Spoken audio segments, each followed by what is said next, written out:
Hi, Dr. Galicchio. So first I want to discuss the difference in examining someone with sensory radiculopathy and someone with diabetic peripheral neuropathy.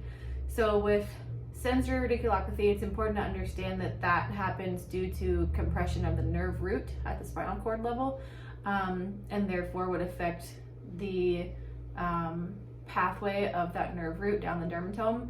And the diabetic peripheral neuropathy happens just due to damaged nerves, typically in a stocking glove pattern. So in examination, if I'm testing someone for sensory radiculopathy, I'm going to be, let's say for the lower extremity, I'm going to be testing the dermatome, so L1, L2, 3, down to 4, 5, S1, seeing if there's a dermatomal pattern, and then I can kind of explore down that route of the dermatome pathway to see where exactly the damage is.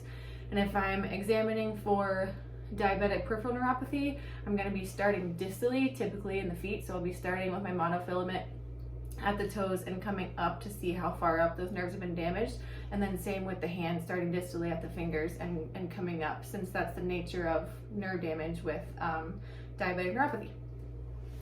So that being said, I'm going to start applying my sterile gloves. I do want to point out, as you saw, I used these last week for the wound examination, so I have repackaged them as best as I can, how they came naturally.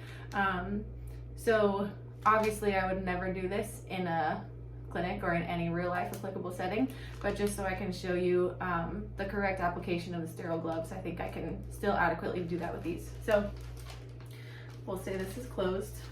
I'm going to start by peeling the package open,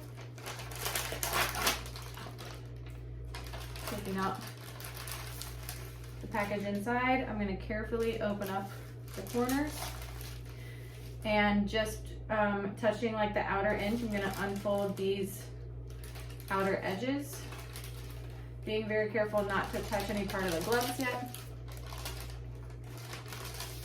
Okay, I'm going to start with the right glove. I'm not going to touch the sterile part, so I'm just going to slide my hand on the inside.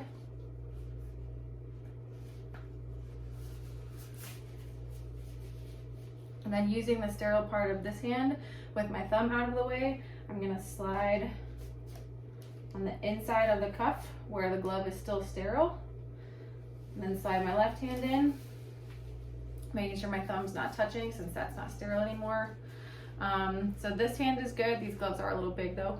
What I'm going to do now on this hand is just slide into the cuffed part again where it is sterile to make sure that this part comes all the way down my arm. And gloves are good to go. Everything is sterile. And then I can just, when I'm finished, take them off as normal without touching the soiled part of